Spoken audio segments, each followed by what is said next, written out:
Now, we closed the last section by, continuing to examine all the various things that are pitfalls in our culture. But there's one very big thing that I left out, and it's a bridge point into this next focus, which is on turning the situation around. These are the pitfalls: responsibility, power, the positive use of freedom, is the ability and willingness to respond in a direction that creates more well-being. And the thing that I want to kind of close the last thing off with and begin the next video focusing on is the inner child.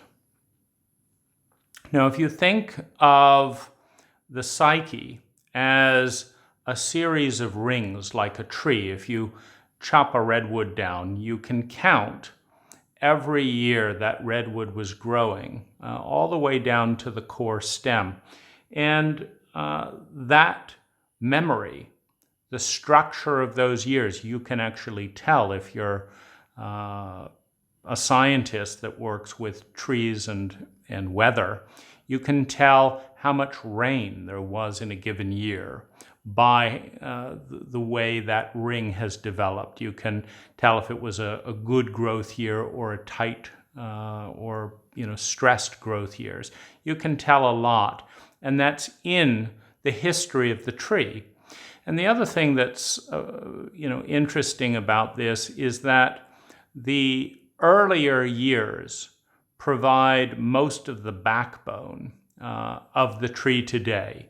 Meaning, if you hollow out the tree so that it's just an empty shell with the current year of cambium, it can fall over incredibly easily. And so, in a similar way, the psyche is built up year after year.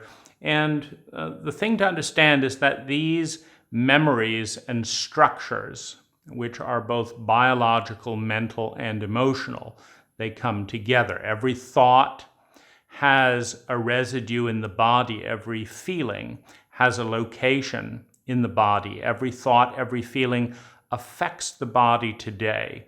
And these layers upon layers and layers build up. They're not, it's not like, 2019 comes along and all the chemical residue of 2018 just leaves the body. No, it's a new surface of growth. But what is there and what was there remains unless one engages with it in some form of alchemy. And this is the time travel of going back to work with the inner ages. And it's true. I mean, you can think of the analogy of a tree.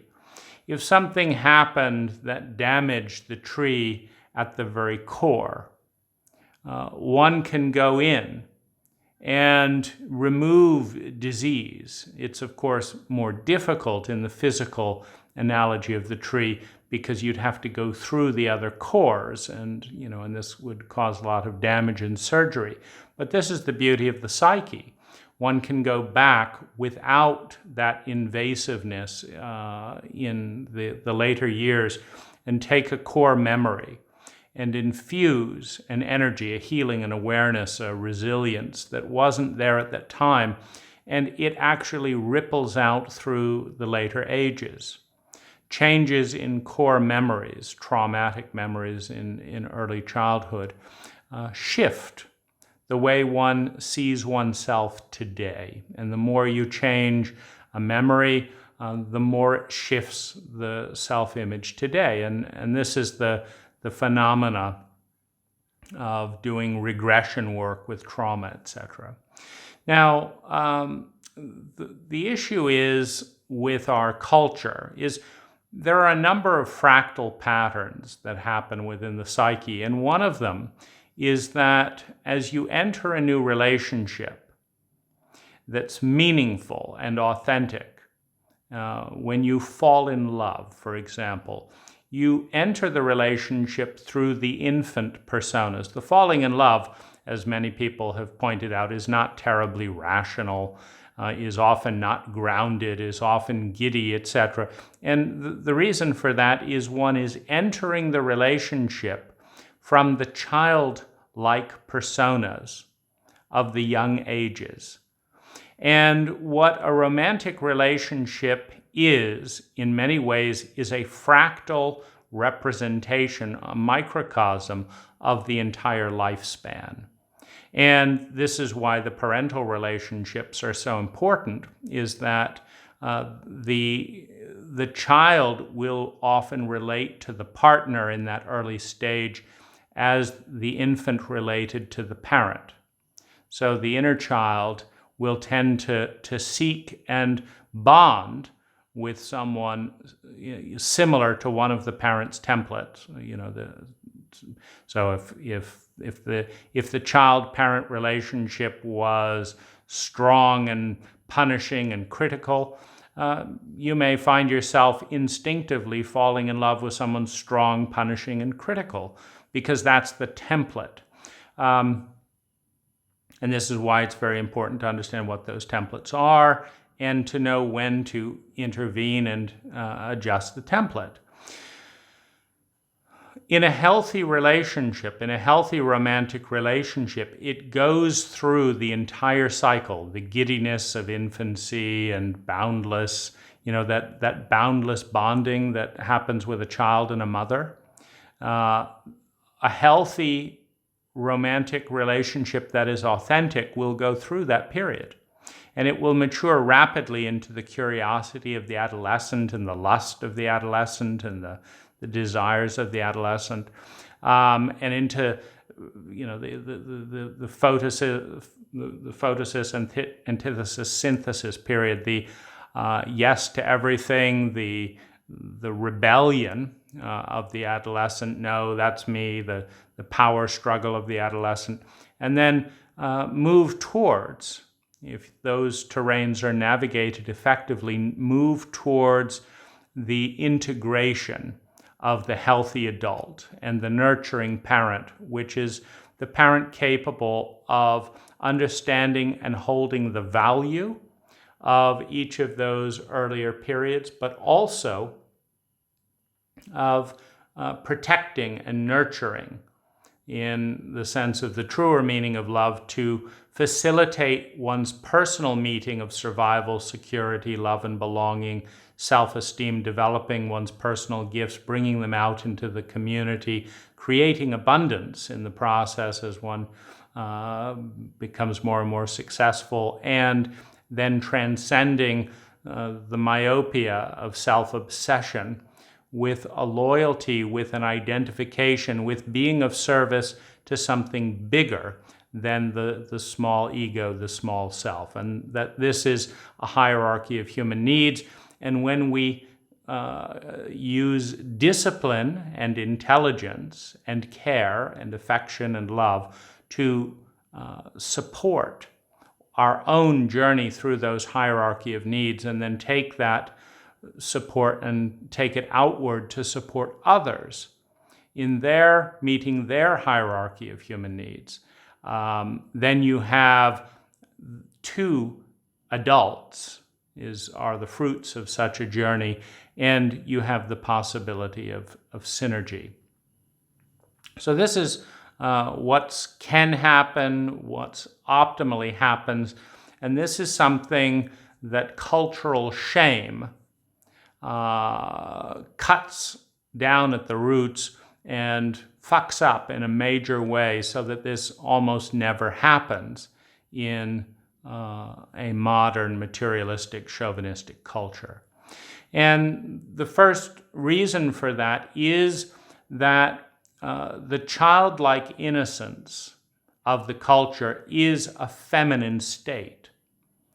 You can think of the lack of identity and discernment. You can think of the innocence and naivete of a child coming in who says, yes, I believe that. Sure, I'll do it. I want to please. That's what you need, I'll do it. And this is very strong feminine energy that is necessary, and when paired with an integrated adult capable of loving in the form of one or two parents, this is appropriate. The infant is in a completely dependent state coming into life and is at the mercy of the grown-up who's taking care of them, hopefully two mature adult parents, but in our culture, more often one or two grown-up regressed children with various dynamics. And in our culture, the chauvinism that belittles the feminine discounts infancy with all kinds of patronizing, minimizing, ignoring, etc., irritation with the baby, etc. And basically, they're not relevant, and they'll grow up, and they're cute and all that. But there's a tremendous amount of shame that is dumped on this, particularly as one grows up in years. And one of the most common forms of shame in childhood and adolescence is the shaming of the presence of the feminine infancy, the feminine naivete, the feminine gullibility. And gullibility is a dirty word in a chauvinistic culture, because in a chauvinistic culture, where you have the dynamic of gullibility, it means that you've got a psychopath who is lying, tricking, pulling one over. And then you've got the naivete of the feminine saying, I believe that, and being used, being abused, being stolen from, etc. And in a healthy culture, we would turn our attention primarily to the sociopathic abuser. But in a chauvinistic culture, what we often do is we say, of course, people are sociopathic. That's just the nature of human beings, which it is the nature of chauvinistic human beings in a chauvinistic cult. But we say, well, that's just the nature of human beings. When you are an adult, you will expect people to treat you like shit, and you'll learn to force them to treat you better.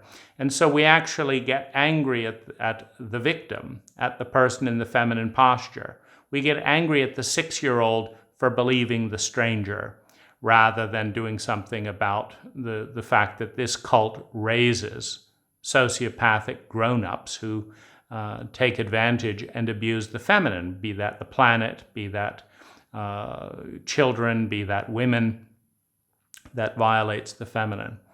And, you'll hear kids talking. Oh, that's so childish. Don't be such a baby. And this is particularly thrown hard at boys who are supposed to be strong, silent types who don't have feelings, because that is what will elevate them in their superiority to be more than women, is that they will disown their feminine side and be the more mature, mental, rational, logical voice in the relationship. And oh, women, they're so irrational. Oh. And this is a complete patronization and denigration of the feminine. And one of the things that it leads to is the fact that we in this culture systematically abuse and humiliate individuals who reveal childlike feelings, which, remember, in that paradigm of the tree, remain. You just develop outer layers that are more mature, but all of the younger feelings remain at the core. They don't go away unless you want a hollow and vacant, empty tree that's easier to fall over. They're part of you, and they give vitality and they give life.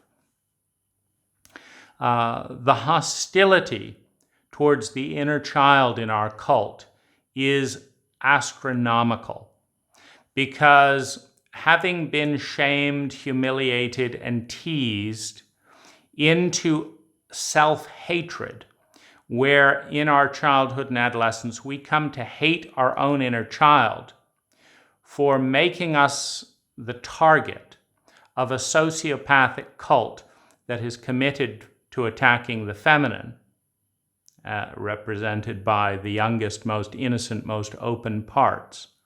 We are in fact a rape cult, a violation cult, where the more open and vulnerable and innocent and sensitive something is, the more a certain strong segment in the cult wants to use it, wants to molest it, wants to attack it, wants to play around with it, in part because in a cult that is as wounded as our own, the innocence in many of the adults and teenagers has been lost. And innocence is the stem cell of the psyche. Innocence is the most potent part of the psyche because, like a stem cell, it can become anything. Innocence can take the shape of an arm. It can take the shape of you need a bone cell of this, that, the other. It'll become that. Innocence can learn any language. Innocence can learn any way of being. Innocence can adopt the template of the parent, much like a stem cell can become any part of the body. And so it's malleable, but it's also sacred because innocence is the doorway to the highest level of grace within the possibility field. It is the doorway to the optimal because of its malleability, because it can become anything, including the greatest and the least of our potential. Innocence is so mutable and transmutable that if we are asked to carry the dark shadow of the shame-based family and to become a juvenile delinquent, heroin addict, etc., innocence can do that because it just picks up the needs and the drives in the field of the family and adopts them. But innocence is also capable, just as easily, of adopting the most luminous possibility in that family system or of that individual. It can do that just as easily. It's like water. If you pour water into a crystalline cup of great beauty, then you have an energy-filled chalice of great beauty. If you pour water into a dark mass, a blob of something that's particularly grotesque, the water will take that shape with the same lack of structure and resistance and judgment. It is the unconditional feminine. It will become what it is asked to become without discernment. And this is the basis for mocking it in a sociopathic environment. Because in a sociopathic environment, liquidity without discernment is invariably a process of deterioration and destruction. Because in a sociopathic environment, it is an environment by definition that doesn't love itself or anything else. And so innocence is dangerous to the degree it is present in an ignorant, shame-based, evil, stupid, unconscious environment. Innocence is dangerous to those carrying it, to the degree the cult is sociopathic. But innocence is the greatest gift to a self-loving, educated, self-aware, conscious cult or conscious individual, because it will as gracefully and effortlessly attain the highest potential within that structure with no resistance. And this is, of course, the burden and the opportunity of childhood. The fact that the child will take on the unconscious and conscious, the spoken and unspoken demands of the environment around it, for better and for worse. But in our culture, that innocence and naivete is shamed mercilessly. And as a result, by the time someone is in their adolescent or young adult years, they are harsh and brutal towards their own feminine core, their own inner child. Because that child, when it rears itself up, is belittled, is humiliated, made little jokes of, oh, aren't they so childish? Oh, you're so emotional. And the person gets tired of feeling like the thing that's giving them all this grief is every time their inner child comes out, everyone beats it up. So if they could just kill their own inner child and shove it down into a dark place, the murder of the feminine by the self, to avoid the helplessness and frustration of having others do it time after time. The child that's being beaten into helplessness and grief, that learns to stop crying, for example, that says, no, I'm not going to cry. You can't hurt me anymore. I'm going to dissociate from that part of myself, so you can't reach it. And this is often a pivot point where abuse stops, because an abusive parent who is committed to attacking their own femininity, of course, externalizes that by attacking the innocence and vulnerability of anything that needs them around them, because that reminds them of their own vulnerability. So they attack it. Now, if you dissociate from it, now they've got nothing to attack. They're not triggered with the mirror neurons that connect them to their own femininity. The bottom line, as we come into the illusion of maturity, grown-ups who are trying to avoid the critical parent of the cult, is that there's a passionate desire to avoid the embarrassment, the shame of the young parts entering the relationship. And this means that hostility, abuse, shame, rejection, and criticism awaits the vulnerable innocence and need that the falling in love process demands and will elicit. And so what you have are cynical relationships in the West, often alcoholic, often addictive, often highly critical, where there's little or no love there. There's certainly no magic. There's very little chemistry. There is a disdain for the feminine in the other, which is the only one capable of bonding, pleasing, and loving. So there's a disdain for the part that there is the most magic and need for. I was watching one of my clients recently, a Western doctor and a female professor, and the amount of hostility that he had towards her feminine side, and how small and how helpless, how much of a little girl trying to get love. And of course she'd bought into the cult idea that because he was well-educated and rich and a doctor, that he was somehow really important. And so disdain and cynicism from him was very much like Dad's dynamic. So the little girl still not being good enough. And of course, the more she needed him, the more he hated her. And so there's the fear of existing, basically, which is, a terrifying trauma that many of us go through as children. But the fact that our cult traumatizes the feminine and the young one means that there is a wounded child. And so as you fall in love, one will very quickly experience the wounded child coming up to be loved. And if the partner shames and reenacts the abuse dynamic, or if we reenact our own abuse dynamic, apologizing for the existence of the wounded child, the magic will die.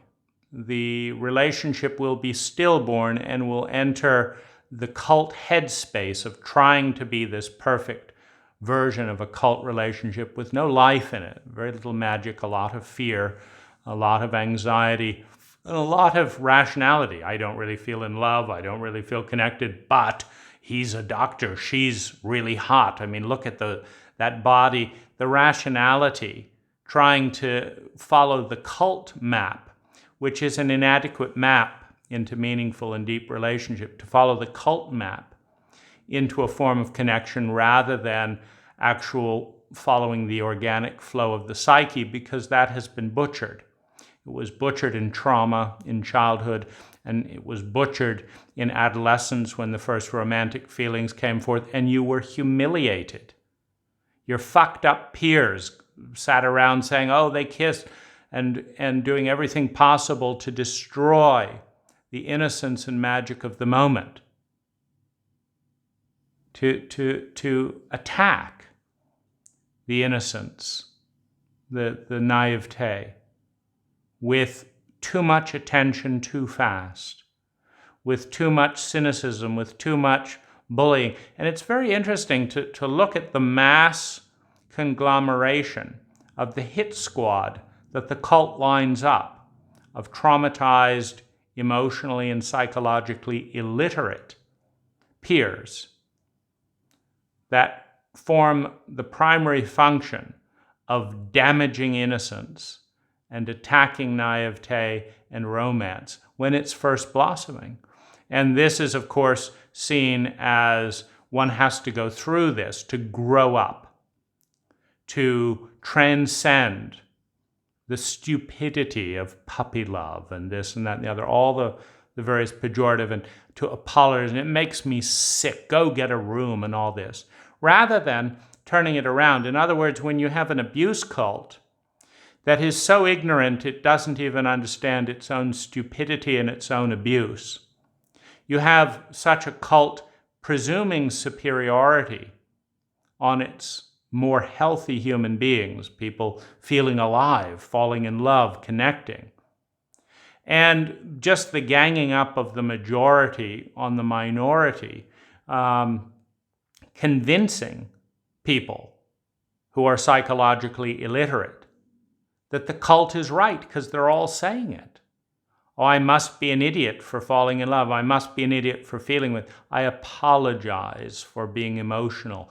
All of this stuff, basically asking the healthy individuals to apologize for the existence of their femininity and vitality, rather than slapping the cult up the head a few times and say, get the fuck out of here if you don't know how to honor innocence. There's something beautiful going on here, and you're too dumb, too self-loathing, too corrupt, too sick to respect it. Get the fuck out of my space. We're honoring something beautiful here that you don't have the foggiest idea how to respect and understand. And this is you know, just the gang up dynamic of our cult, where the stupidest, loudest, most dissociated human beings mar the beauty, the innocence of those still capable. I mean, that you've survived the cult and you've managed to access something decent in yourself despite all the bullying, all the shaming, etc. And then, you know, these folks come in with a moral superiority sanctioned by the chauvinism in the cult and try and rip that down. And we don't have healthy defenses.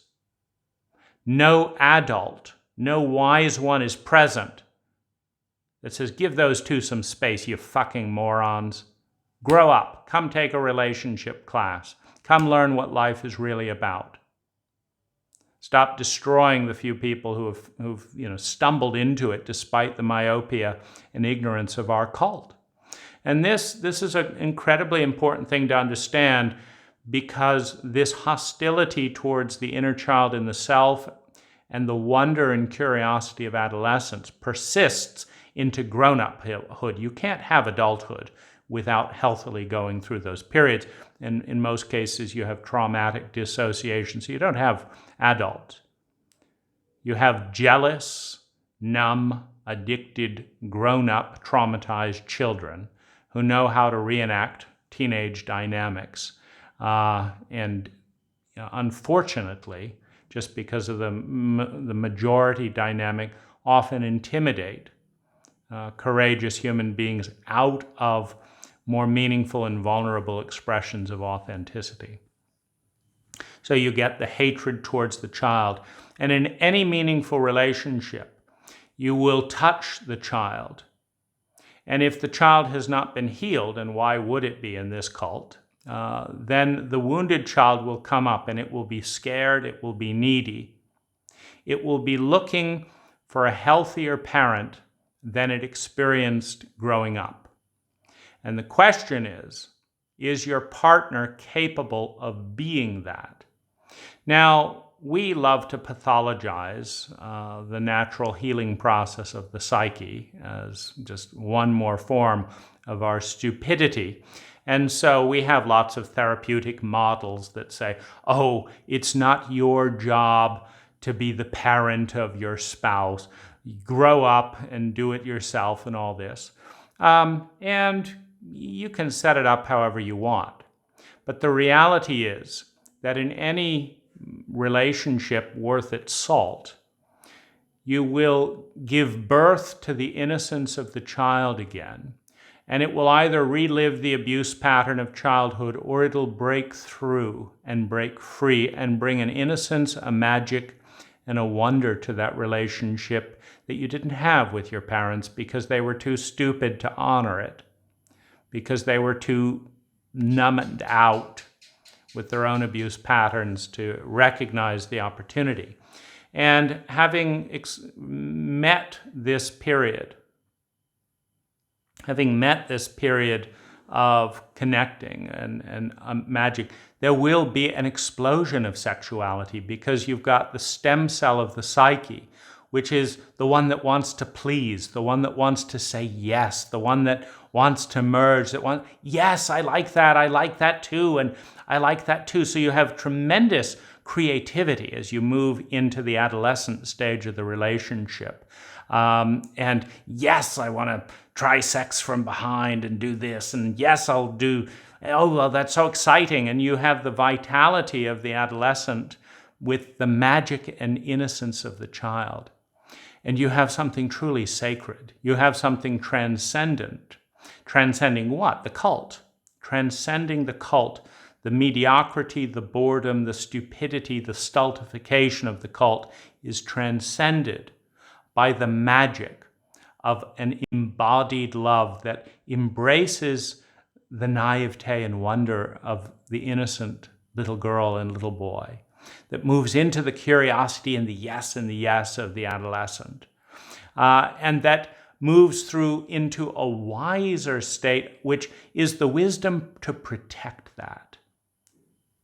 Because what a parent does at its best is elongates and prolongs the innocence of the child by seeing that they're not too close to cars and that they know these basic things, so that they can be in this world of magic, and bring some of that magic into the depressed mediocrity of our Western cult. We could use a little bit more of that. Let's be clear about that, with the epidemics of loneliness, the 20% of Americans who are depressed, and we could use a little magic, a little vitality, a lot more than we could use another big screen TV and some more potato chips. Let's get real. And with that, and maybe you don't need to invent Viagra if you're allowing and flowing the vitality and the innocence of the child, the passion and creativity of the adolescent into the wonder of adulthood and the magic of old age, where you return to some of that innocence and wonder. And this is a truly sacred journey, but it is cut off by you could call it the critical parent abuse cult of the teenagers that sit around in middle age and write magazines about the 10 best ways to turn him on, and that wasn't the right thing to say, and the love channels that profess to give advice without meeting either of the people involved, and this cult fictitious idea that there is a right way to do things, and that if so-and-so said that, that always means this. It's complete and utter bullshit. It's just the fear-based, judgment-based, critical parent, teenager, idiocy of an emotionally and psychologically illiterate cult that turns to the perfect way of doing things rather than an organic process of unfolding and mystery. And so this is the pivot point, and it's one of the reasons why I have generally, in the United States, preferred women over 50 years old, because over 50 years old, a smart woman will have discovered that disowning herself for 10, 20 years to look cool and look good is a complete and utter joke. That she has to start with loving herself, that the guy is never worth pretending to be something different for, and shutting herself down to, whatever it is, fit into some little sociopathic mold. And that she's going to love herself as she is and enjoy that. And where does that come from? It's the inner child. And so a 50-plus-year-old woman with some connection with her femininity is a joy to be with, because she's discovered the honor and the dignity of honoring the inner little girl, which is the only part really worth loving. It's the most adorable part, the little boy, the little girl. It's, you can't go wrong with being in awe of the power of that innocence and where it can take you, the belief that things could be different, and that's sincere, that it's not a cover for the fear and cynicism and hiding because I know it can't change, so I'm not going to talk about it. That's sincere, that's boundless. The energy and the vitality that comes from that place is so incredible. And so, a 50-year-old woman has, discovered that and is not going to fit into trying to be cool anymore if she knows what she's doing. And occasionally you'll find an older man as well who delights in the wonder and the innocence and creativity of that. But this is knocked down in the performance agenda of comparison, and was I as good as she, and what do you want, and these whole cult-like notions. So this is the way forward, is to embrace and honor the fragility, the responsibility, because when someone gives you that wonderful trust and awe, etc., there's a responsibility to hold it as a nurturing parent, or it'll crash down, you'll reenact the wound, and that part will be missing. The magic will be missing from the relationship. So it's central. I would say if you learn nothing else and you want to have a rich, meaningful relationship, understand that your job is to find someone who can love your little girl or your little boy in their wonder and delight, in their innocence and authenticity better than you can, and you've got a winner. And your job, if you want to bring out the best in your partner, is to love their little girl and their little boy better than they can. And that in general, you need to stay away from someone who is committed to shaming and apologizing their little one and will not let you love them, and is committed to shaming and criticizing your innocent little one, and is committed to the one-upmanship around that rather than a real whole relationship. So this is the beginning of the turning point towards healthy and committed love. Now, the next thing is you need to become emotionally and relationally literate in a very practical sense. So what does that mean? John Gottman, his brilliant research on more than 60,000 couples, etc. He's one of the few scientists with the intelligence to study something that really correlates to happiness, which is meaningful, deep relationships. So John Gottman. The book Passionate Marriage with David Schnarch. Not a bad place to look at some of the dynamics in relationship. My own book, Conscious Chemistry, aimed to fill in some of the details that are missing in many ways in relationship, which is the awareness of the paradigm that people come into a relationship with a paradigm that is never stated because our cult is too dumb to provide the doorway to state the paradigm. But the paradigm determines a good 50% of the chemistry.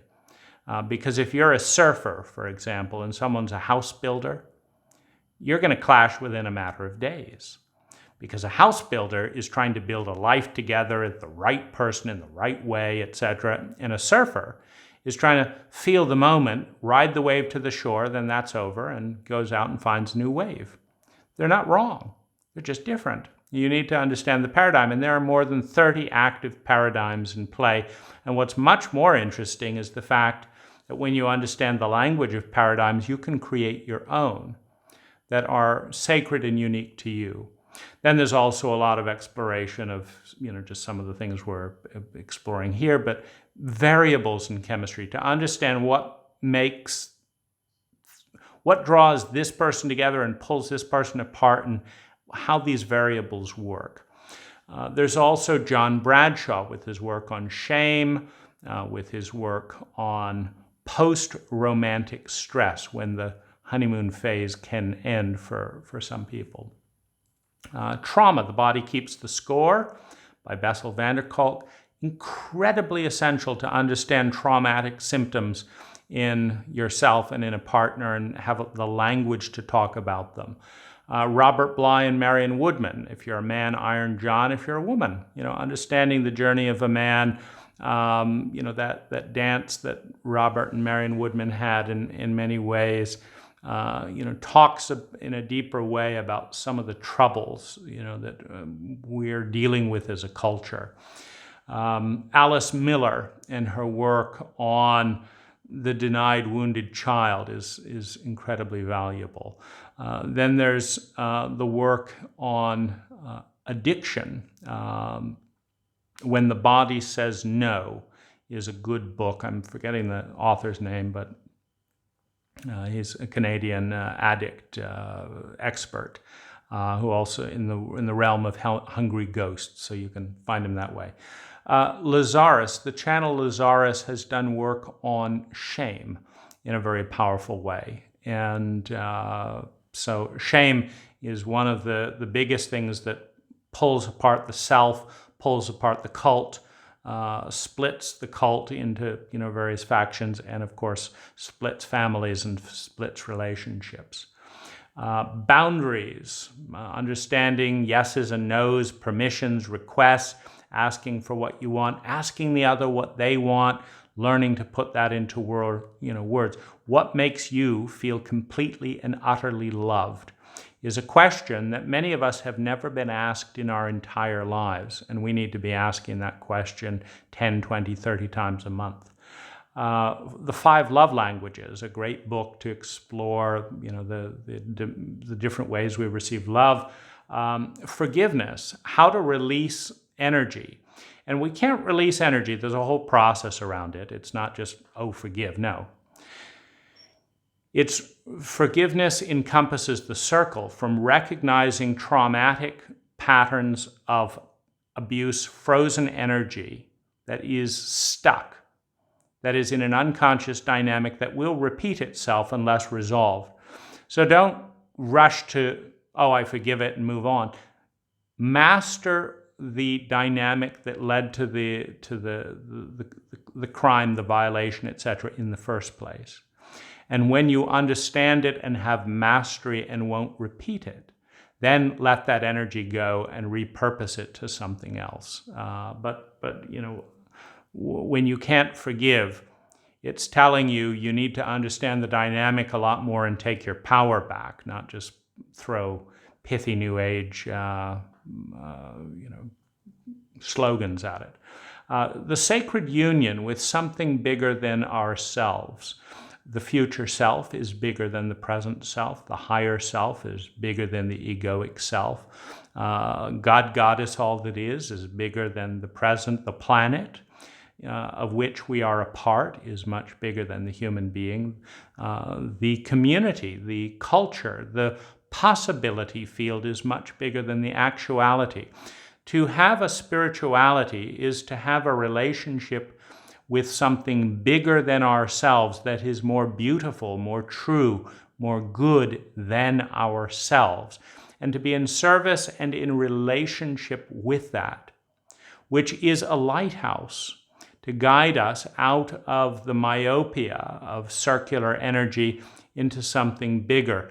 We cannot be our best partners in relationship to ourselves or anyone else without a transcendent relationship, which is a relationship with something bigger than ourselves. Meditation, psychedelic explorations in a sacred setting, fasting, ritual, time in nature, creative arts, poetry, drawings, etc. Robert Bly said something beautiful, quoting someone else who I forget, but it might have been Jung, that if there is no art in a relationship, it will die. That for a marriage to continue, that at least one of the people, the feminine perhaps, in the relationship, be it a man or a woman, needs to create some form of art and express it in the space for the magic of relationship to last. And learn what love is. So I need, the first level of love, I need. This is child love, and it is attachment. And there's a part of the brain that's dedicated to that. I think Susan Fisher has broken down the 3 different areas of the brain in that kind of area, and that they're distinct.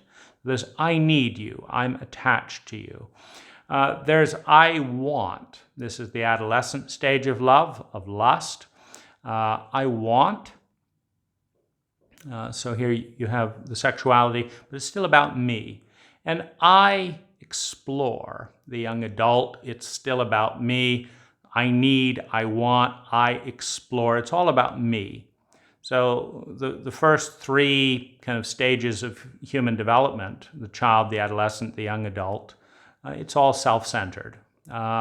It's only the adult that is capable of transcending the self-centeredness of the self. And it is in the domain of the nurturing parent and the discipline of being loving. And what's interesting about this, and it's kind of fun to explore, is you can be loving to someone without liking them, without feeling any lust or attraction to them, without needing them, without wanting them. You can choose to be loving. Anyone can choose the discipline of being loving. So what does it mean to be loving?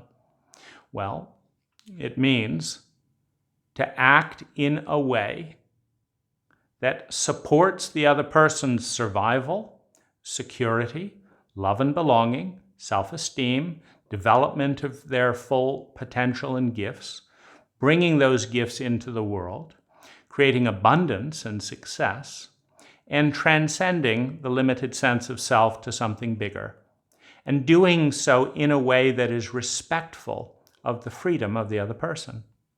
So if you want to love someone, a homeless person, a friend, a partner, a wife, a mother, or whatever, where are you at on your human needs? Have you got survival covered? You feel totally secure? You don't feel secure. Okay, where you feel, well, I've got 100,000 in the bank. But it's just always on my mind that, I could get in a car accident. I don't drive very well. It's, this, that, and the other. And I'd be flat on my back with 300 grand in medical bills, and I don't feel secure. I see.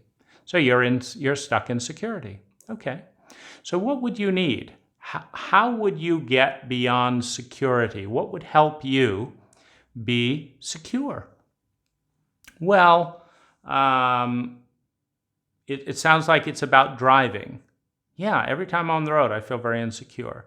So if you had a dedicated driver, or if you took Uber, would you feel more secure? Well, if you had a Tesla with the autopilot, which is 8 times safer than the average human being, meaning 1 million miles driven on Tesla autopilot has 800% fewer accidents than the average human being. So would that help you meet your needs? Would you feel secure if you knew that you were in an 8 times better program and that your car was one of the safest cars to crash ever tested in history, with the lowest center of gravity and all that? Would a Tesla Model 3 do the trick? It might. Okay, let's get you a Tesla Model 3. Do you have the money for that? Can you get a loan? Can you do this? Do you need some support? Do you need a job to get the money? If I support you in doing that, would that help you feel secure? Yes. Okay, now you're on to love and belonging. Do you feel a sense of love and belonging? Yes and no. Oh, sure, I'm a good worker. I feel I can make money and da-da-da. But there's this silly part of me, and I feel ashamed of it because no one likes it. I like it, but I'm ashamed of it because no one likes it. So there's a part of you that doesn't feel loved and belong. And how can I support that? Well, you could listen to my silliness. We could do this and that, and you could tell me that I'm okay and lovable after being silly with me. Okay, let's give it a shot. And if I can't do it, I'm going to find you someone who can, because I have my own inadequacies. I may not have the capacity to give you that belonging because I may not have done that work myself.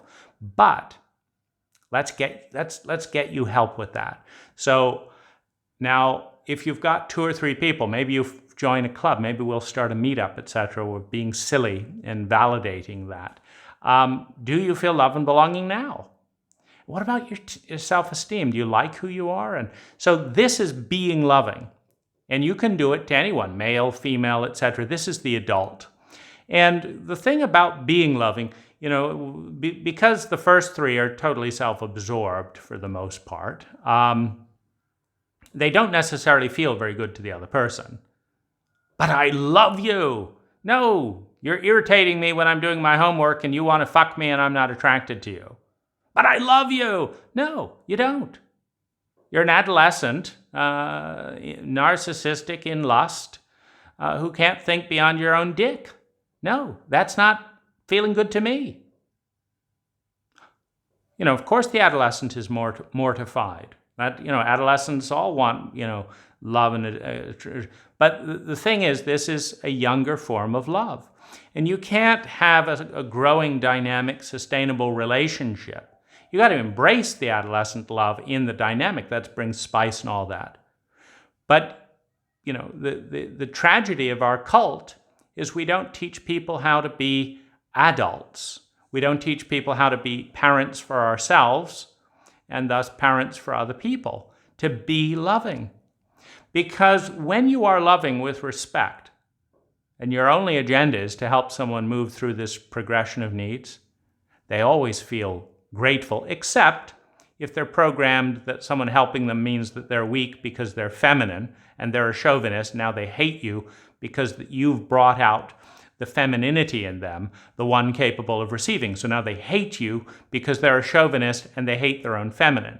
So there may be a mixed relationship there, and there's all kinds of destructive games that go on where you actually get punished for being helpful for someone because They believe the cult, chauvinism. So that's a problem. But this is what being loving is. You need to know what it is and practice it on yourself first, of course, because how can you help someone else meet their needs to survive if you barely can move, you haven't got food and all that. So you do it with yourself and you do it with others, and you can synergize. It works a lot better geometrically.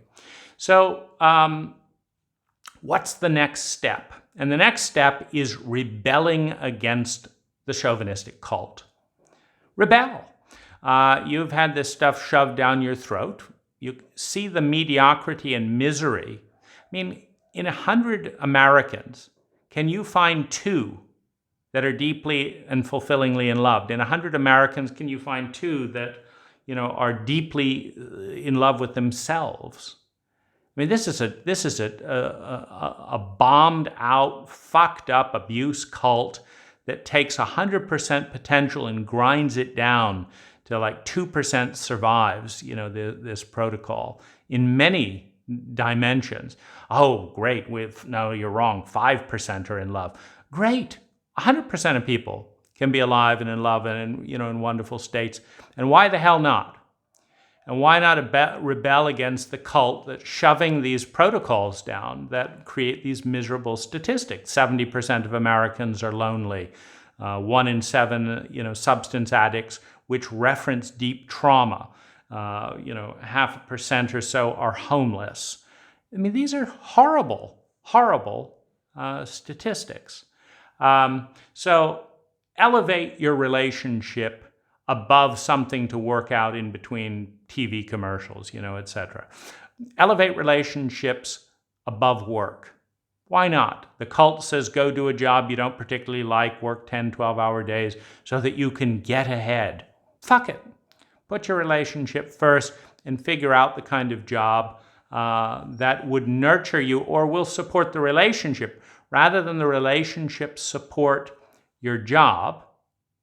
Meaning, I'm so worn out from work, could you massage me, do this and this, now I'll ignore you and get some work done and then I'll go off to work and get drained again.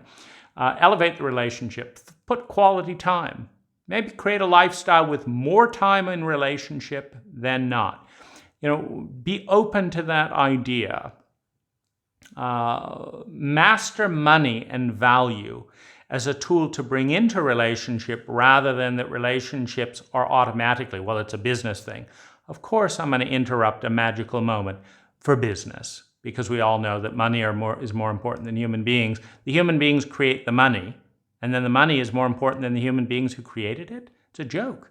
So master money, not with the idea of playing the money game, but playing the relationship game with adequate money to do so. What if you meet someone in Russia that's a fabulous partner for you, and you don't have the money to get a visa and take this and do? So make money and save money and create a lifestyle that gives you flexibility for your relationship rather than the other way around. Honor your feelings as teachers. The cult shames you for having feelings. Learn what's going on through your feelings. Safe emotional conversations.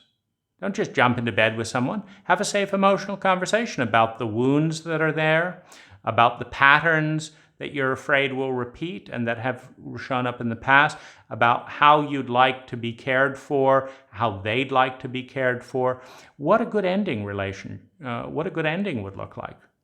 How would a good ending look like for you that would leave you feeling honored and dignified if this doesn't work for me? Look at our fears and create a safe container. What does safety look like to you as we go into this relationship? What kind of understanding do you want around communication, around monogamy, about openness and various things like that? Change jobs if your job is getting in the way of a great relationship. Cultural blasphemy. Look at happiness data. Sonia Lyubomirsky and several other people have studied happiness. Quality of daily routine and quality of relationships are the number one thing that we have available to us. Income, after around $75,000 per person tops, income doesn't contribute much to happiness. So if you've got, aim to develop the value and the skills and the competency to create lots of value for people, be excellent, have good relationships with your clients, create at least $70,000 or so of value, but then put your relationship first. That's your survival money for health and all that. But study happiness data. And be clear on what your container is. So this is all cultural rebellion. And learn the players as we go on to the next step. So who are the players? So we've got the inner ages and how to care for the ages. All the inner ages are all inside us, talking and having needs and stuff all the time. Learn the personas and the archetypes that we've developed. And this is kind of an archaeological dig to understand which parts of us we develop to deal with various environments. Rivals and envy, or the enemy. This can sometimes challenge you in a healthy way. So the rival's role is sometimes to bring out the best in you, if you're jealous, and the enemy sometimes teaches you things that you don't want to learn, but you need to learn. And so the enemy has a place, an important place, an honored place in your life to see. For example, Microsoft did a much better job growing up because of Google. Your competition, for example, can be your ally, your greatest ally. The United States would not have developed in a variety of technological ways were it not for the passion of defeating Russia. Jeff Bezos and Elon Musk have a great dynamic that because they're competitive as enemies, it benefits the entire culture because they're both competing around rocketry, and now they're competing around electric cars. Because they had the rocketry rivalry and Bezos has the money, he's invested in Rivian rather than give any money to Elon Musk. And so there's definitely a healthy role to play for the enemy. And you can curse your enemy, but in some ways you may want to understand the deeper dynamics of why many of us need enemies in order to grow and confront certain things we're too dumb to do otherwise. Sleeping cult members, what's their role? Well, the sleeping cult member constantly pushes you off course and tells you to deny everything that you are and go to sleep and do what everyone else is doing to make them comfortable. And their job is sometimes, if we're sleeping, to create enough pain as we follow their advice. It will cause us pain. And then we wake up and come back to ourselves. So there's sleeping cult members. Blame, hate, jealousy are each teaching us about things we feel powerless around, things where we don't feel we can have something. So our feelings are powerful teachers. Shame is telling us about our cult. Shame teaches us not about ourselves, but about the cult. And so shame is a powerful exploration about where we feel excluded and frightened of being rejected and not belonging, and where we can come back into the circle. Our culture offers a nest to outgrow. It wakes us up with language and then gives us the point of, or the opportunity to fly the nest, to transcend culture and start learning about other cultures. The people showing up in our lives often have messages and gifts if we have the intelligence to receive them. Sometimes it's the message, an annoying person shows up and we haven't gotten in touch with our boundaries. And sometimes it's just as simple as, I'm here to remind you that you can say no. That's my job. Once you say no, off I go. People showing up, dreams. Dreams are always coming into our life, teaching us what? Our partner's dreams, our own dreams, the dreams of our children. Our children can sometimes be much more honest than us because we've signed various contracts to hide certain dynamics, and so we've lost touch, but our children are still seeing things clearly. So dreams. And finally, fantasy. The role of fantasy in various things is to help us understand the medicine in many ways. Our fantasies are often medicine.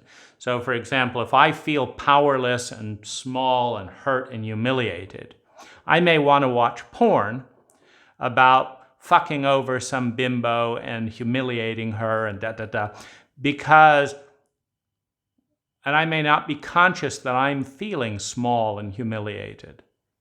But a fantasy can help me see what's going on in me, because we are connected. And everything, see, in a chauvinistic culture, often we're out of touch with the feminine. So we identify perhaps with the abuser, but not with the victim. But there is no abuser without the victim. And everything is a fractal pattern going on inside us and outside of us. And so if we need to abuse someone, for whatever reason, it's usually medicine for some other part that feels helplessly abused and unable to stand up to the abuser. And so we can't deal with the helplessness, so we transfer over and identify with the abuser, which we can deal with. But it's useful to understand that we are always on the inside, on both sides of a dynamic. And polyamory gave me an interesting doorway. I was in open relationships for 1 year of my life. And what would happen in open relationships is, if I was in let's say I was with 4 people at one time, there would always be one person where I was too much for them, for example. And then there'd be another person where they were too much for me. And so I'd be able to be on both sides of the fence. And I'd say, wow, I can now understand how I make you feel because you're making me feel that way. And there's a connection, and it's nice to be aware of both sides of the dynamic. But always be aware that there is an element within us that is being represented in our outer relationships, and that our fantasies are medicine for our own imbalance and where we're stuck, etc. So learn the players. This is just part of the art of great relationships. Practice. You get good with practice. It takes several thousand hours of conscious practice to get decent at anything. And so to some extent, the more conscious, healthy relationships, the better. What is a conscious, healthy relationship? When someone will sit down with you with intention and form a container and state an intention with boundaries, with requests, with preferences and negotiation, that's a decent relationship. And if you can get a win-win in that, and if there's honesty, and this is of course a big issue, because some people will go right ahead and tell you what they think you want to hear, this and this and this. It's not actually what they want. And so you give it to them and you'll see they're not smiling or whatever because they're tolerating it. They believe that's what they need to do because they're in an abuse contract with one of their parents. And they haven't broken the contract yet. And the abuse contract said that you have to pretend to want what the parent wants because the parent is so narcissistic that they want you to give them what they want, but they want to pretend that they're giving it to you because they don't want to feel narcissistic because that makes them look bad, and they're too narcissistic to admit that they're narcissistic. So you've got an abuse contract. So practice relationships. Understand the value of learning partners. Start a relationship. I don't think we're compatible, but I'd love to practice and take this seriously if you're willing. And every relationship is ultimately a practice for the relationship of ourself and a relationship with a divine, because it is a fractal pattern of that. Understand the role of lies and betrayer, or the betrayer. So the betrayer is very loud in our cult, the violator, the betrayer. And there are a couple of different things that are good to be mindful of. One of them is that deeper power is needed inside, because what is betrayed is often a smaller sense of self. Betrayal is also an initiation of certain kind. So sometimes what betrayal means is that we're thinking too small. For example, we're wanting to be the child only. So you have on the one hand, rejection and shame of the child. On the other hand, I just want to be a child, which means I want someone to take care of me. If they don't, they're betraying me, which is true. If a parent doesn't take care of the child, they're betraying their parental role. But you're not only a child. You may be stuck in child because you won't love your child and nobody else will either, and so you're stuck there, but in fact, you're bigger than that. So sometimes deeper power is needed to own the deeper sense of who we are. Sometimes the paradigm is not big enough. And so the energy needs to come into the system. We have our little cute little box, but there's no room for the larger energy to come in within the little box we've created. So the box must be shattered so that we can grow. Too much control in life is sometimes the message of betrayal. Like we're trying to control every little thing this way, and then you got to do this because I'm so afraid. And sometimes people try to please and try to please and try to please to fit all these little bits. And then they just, one day they can't. And they just say no, and they betray the agreement, the boundary, etc. And sometimes this is a trauma. Sometimes it's good. Sometimes it's a disaster. Sometimes we still need some this, that, the other, but it's too much. A deeper healing may need to occur so that the control can soften, so that people can be themselves. Because if we don't let people be themselves, then we ask them to betray themselves, or we ask them to betray us to be themselves. And betrayal is necessary in that context. Deeper self-trust is sometimes needed. Well, I trusted them. They were the gold medal. Sometimes we need to pay attention. Look at the human being. Look at their lives. Look at their vibes. Trust yourself. So there's a couple of different parts of the message of betrayal. And one of the more important things that can be needed as a result of betrayal is inner allies. We're a materialistic, rationalistic, scientific, reductionist cult. That denies a good 80% of all the dimensions of reality in the inner world and all our unseen friends and all that. And so the outer world is sometimes full of shit. But the truest parts of us, the sacred parts, be those in your paradigm guardian angels, higher self, different energies that we're becoming, spirit guides and allies.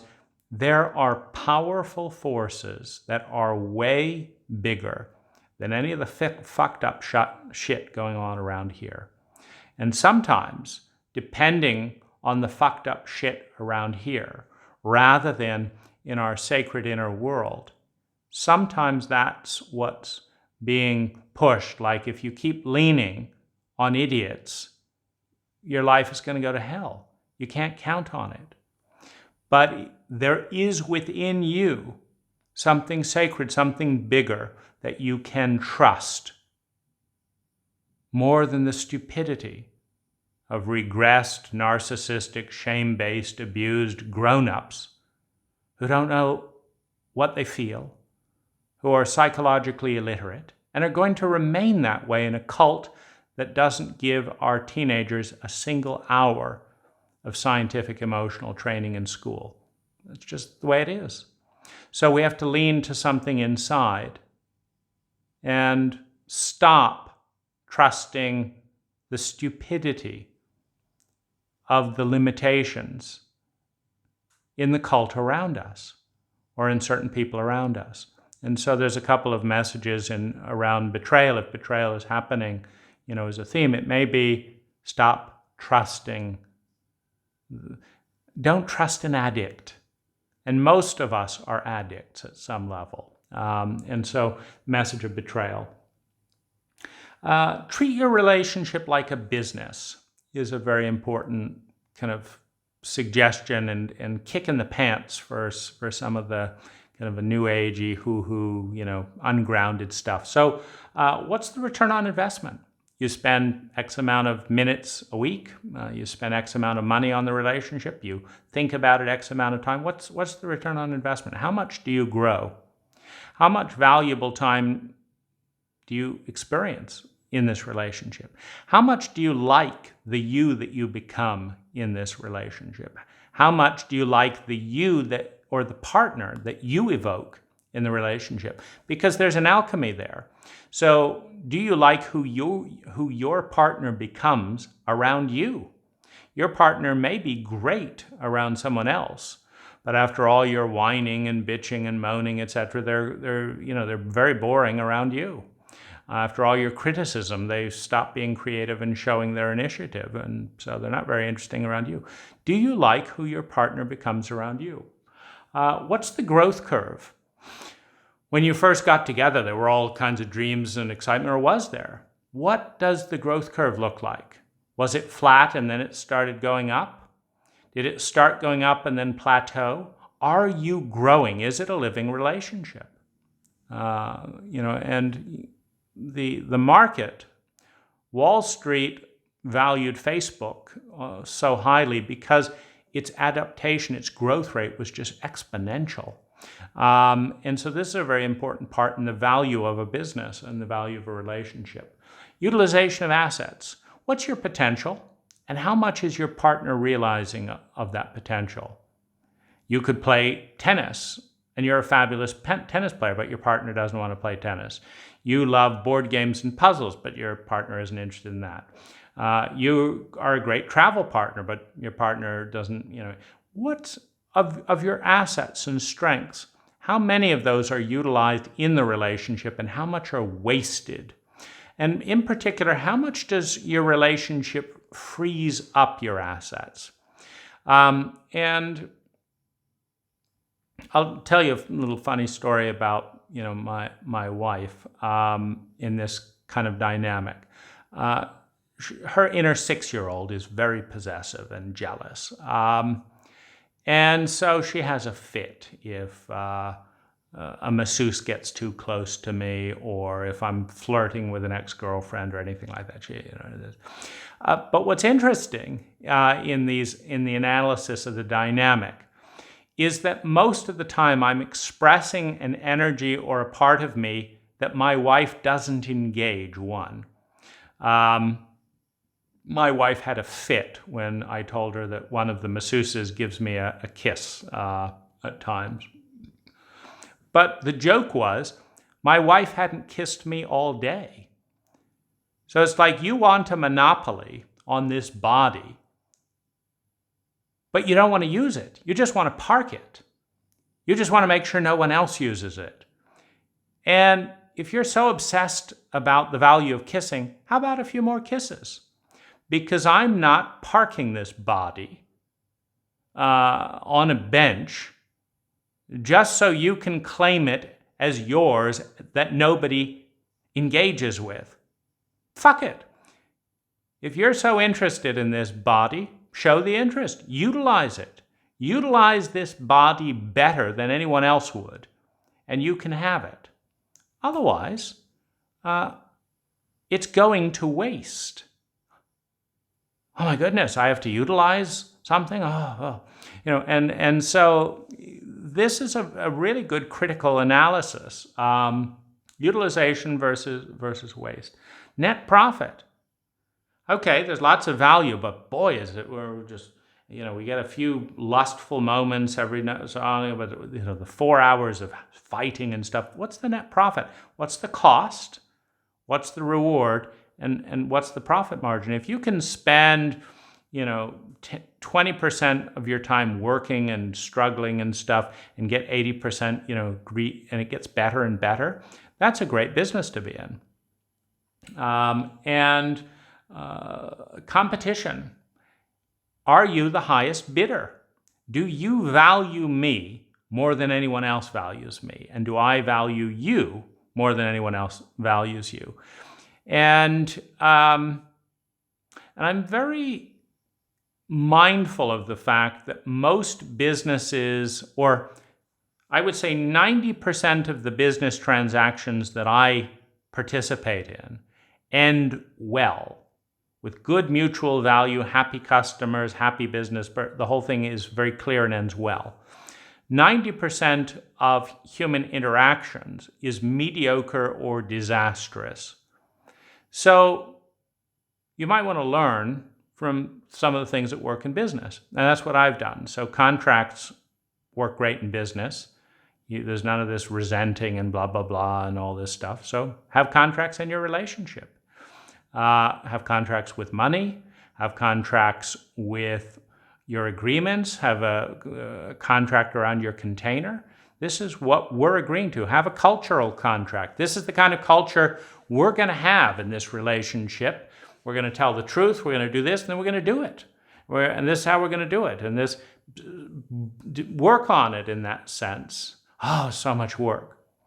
Look at the return on investment and just understand that that can be exponentially higher than the average mediocre relationship. And if I'm not the highest bidder, I'll just, I've told my wife this. If she ever finds someone who takes better care of her than I do, who helps her be the person she wants to be more than I do, and who makes her happier more than I do, etc., I want her to go with that person immediately. And, obviously to go through our ending process and our ending ritual, but to go do it. And I've also told my wife I intend to do the same.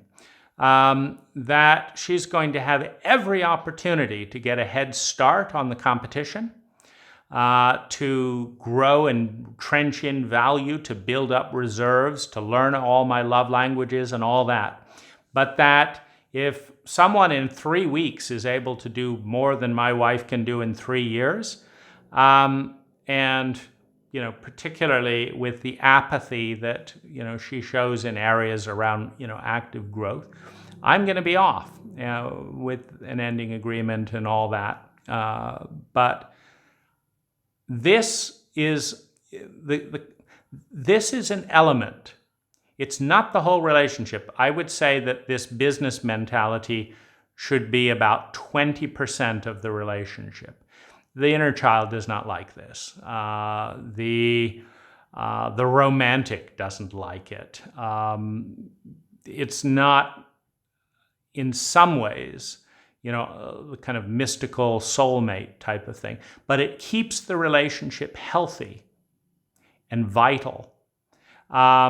And various women show interest in me at various times, and my wife always has a fit.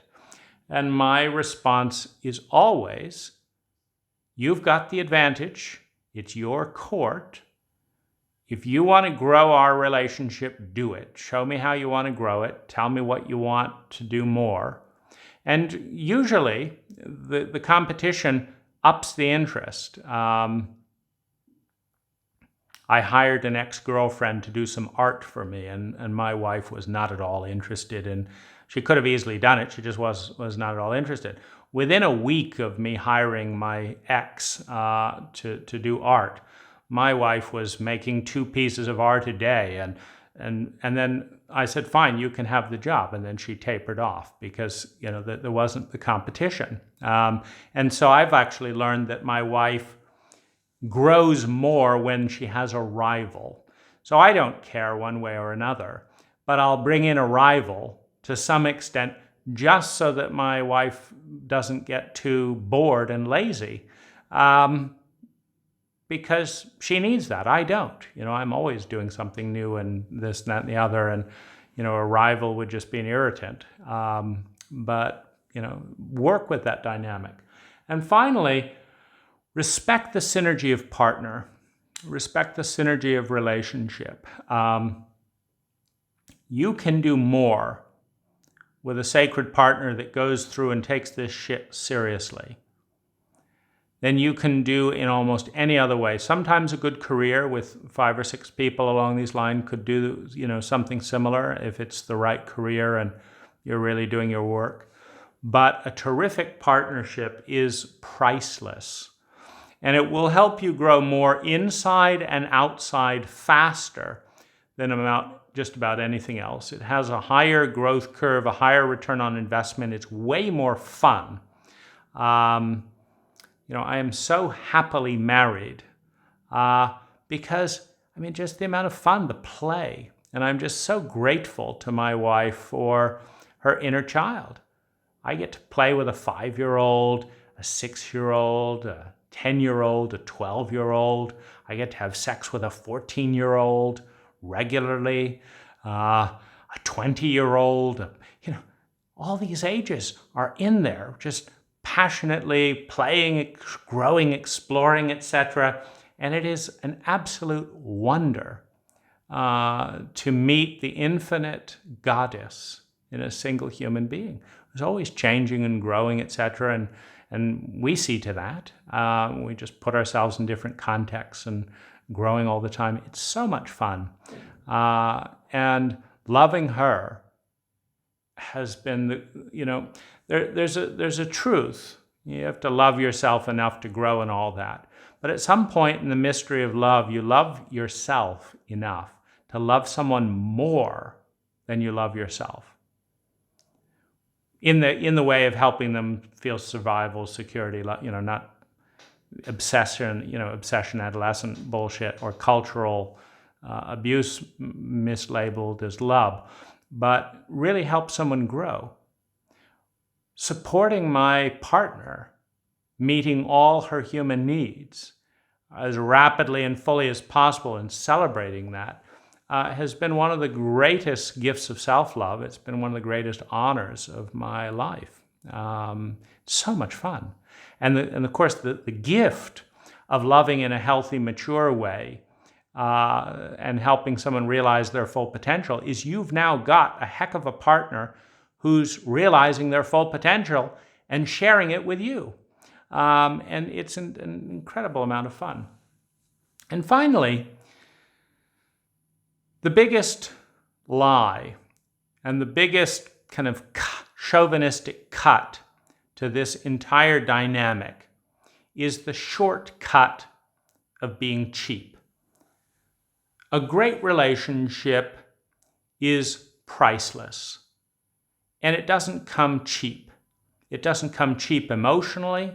It doesn't come cheap financially. It doesn't come cheap mentally. And it is not something that fits into the break between your favorite TV shows and the commercial break.